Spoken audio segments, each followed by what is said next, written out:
గురువు లైఫ్లో గురువు అనే పర్సన్ చాలా ఇంపార్టెంట్. మనకు లైఫ్లో చాలా ఎదగొచ్చు, చాలా ఒక స్థాయికి వెళ్ళవచ్చు. కానీ లైఫ్ అనేది ఎందుకు? లైఫ్లో వచ్చే ప్రతి స్టేజ్లో మనకు భయాన్ని, కోపాన్ని, మనకున్న సందేశాలను తీసేసే వాళ్ళే గురువు.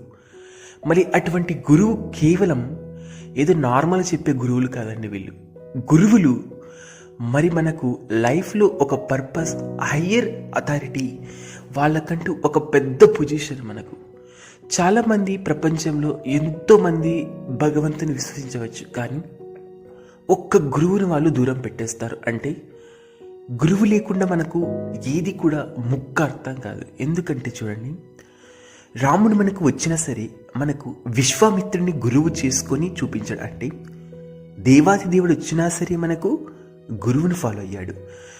కృష్ణ వచ్చినా సరే మనకు సాందీపుణ్ణి గురువుగా చేసుకున్నాడు తప్ప, ఈవెన్ భగవంతుడైనా సరే గురువు లేకుండా మనకు ఎక్కడ కూడా మనం దేన్ని లంచ్ చేయలేం. అంటే గురువు లేని విద్య గుడ్డి విద్య అనేది ఒక నానుడి ఉంది. కాకపోతే ఈవెన్ మనం స్పిరిచువాలిటీలో గురువు లేకుండా మనం దేన్ని అర్థం చేసుకోలేం. ప్రజెంట్ ఉన్న సొసైటీలో తమకు తాము ఓన్గా చదివేసుకొని వాళ్ళే ఏదో ఓన్గా అర్థం చేసేసుకొని చెప్పేస్తున్నారు. దీనివల్ల నానాతి ఘోరమైన ఇబ్బందులు. ఫర్ ఎగ్జాంపుల్, ఏదైనా ఒక వస్తువుని, ఆ వస్తువుకి ఆ పేరు ఎలా వచ్చిందని ఎలా చెప్తాం? ఫర్ సపోజ్ ఏదైనా ఒక వస్తువు, ఇది చైర్ అంటున్నాం. చైర్ అంటే నీకు నువ్వు చైర్ అన్నావా? నో, నీకంటే బిఫోర్ దాన్ని ఒకరు చైర్ అన్నారు, దానికంటే బిఫోర్ ఇంకోరు చైర్ అన్నారు. ఫర్ సపోజ్ ఎవరి ప్రాపర్టీ వాళ్ళది. మీకు ఈ ప్రాపర్టీ ఎవరు ఇచ్చారంటే మా ఫాదర్, మీ ఫాదర్కి ఎవరు ఇచ్చారంటే వాళ్ళ ఫాదర్.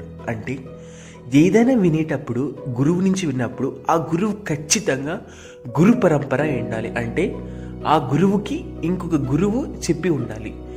అంటే ప్రస్తుతం సొసైటీలో గురువులని చెప్పుకుంటూ అడ్డదిడ్డంగా వాళ్ళకు వాళ్ళు గురువులు అనేస్తున్నారు. ఇది పెద్ద తప్పు. గురువు అనే పర్సన్ ఖచ్చితంగా ఇంకొక గురువు నుంచి ఎన్నుకొని ఉండాలి. ఫర్ సపోజ్ మనకు మహాభారతం, రామాయణం, అలాగే భగవద్గీత ఇలాంటి గొప్ప గొప్ప స్క్రిప్చర్స్ మనకు కేవలం మనకు త్రూ గురువు నుంచి చెప్పినప్పుడు వినాలి. కాకపోతే ప్రజెంట్ ఏం చేస్తున్నారు? ఎవరు రాసినట్టు, ఎవరు చెప్పినట్టు విని పక్క దారి పట్టేశారు. ఈవెన్ బైబిల్ చదువుతున్నా సరే మనకు జీసస్ 7 శిష్యులను చేసుకున్నాడు. అంటే శిష్యుల నుంచి విన్నప్పుడు మాత్రమే పర్ఫెక్ట్ నాలెడ్జ్ అర్థం చేసుకోగలం.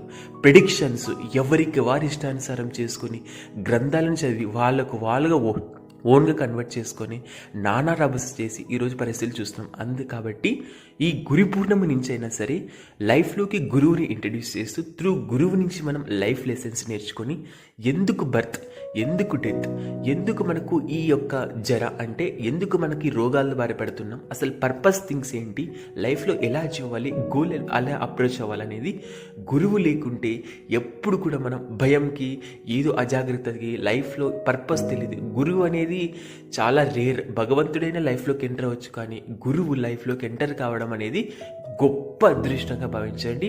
చెప్తున్నా మళ్ళీ, గురువు అనేది గురు పరంపర నుంచే ఉండాలి తప్ప బయట ఎవరో గురువు అని చెప్పుకొని ఎవరికి ఎవరో పూజలు చేస్తున్నారు. మనకు రామాయణ, మహాభారతం ఇవి రాసింది ఎవరు మర్చిపోయారు చాలామంది. ఫస్ట్ మనకు వేద వ్యాసుడు రాశారు. అంటే వ్యాసుడు గురువు ఫస్ట్, అట్లీస్ట్ ఆ విషయం కూడా మర్చిపోయారు. వ్యాసు నుంచి వచ్చిన గురు పరంపర నుంచి మనకు దాని జనరల్గా మనకు స్క్రిప్చర్స్లో 4 ఉన్నాయి: లక్ష్మి, గౌడి, మధ్వ. ఇవన్నీ తెలుసుకోవాలి. గురువు లేకుండా మనం ఎప్పుడు కూడా ఒక తెలియనిదితో ఈవెన్ భగవంతుని అప్రోచ్ అయినా సరే స్టిల్ ఇంకా మనకు భయం ఉందంటే లైఫ్లో గురువు లేనట్టు.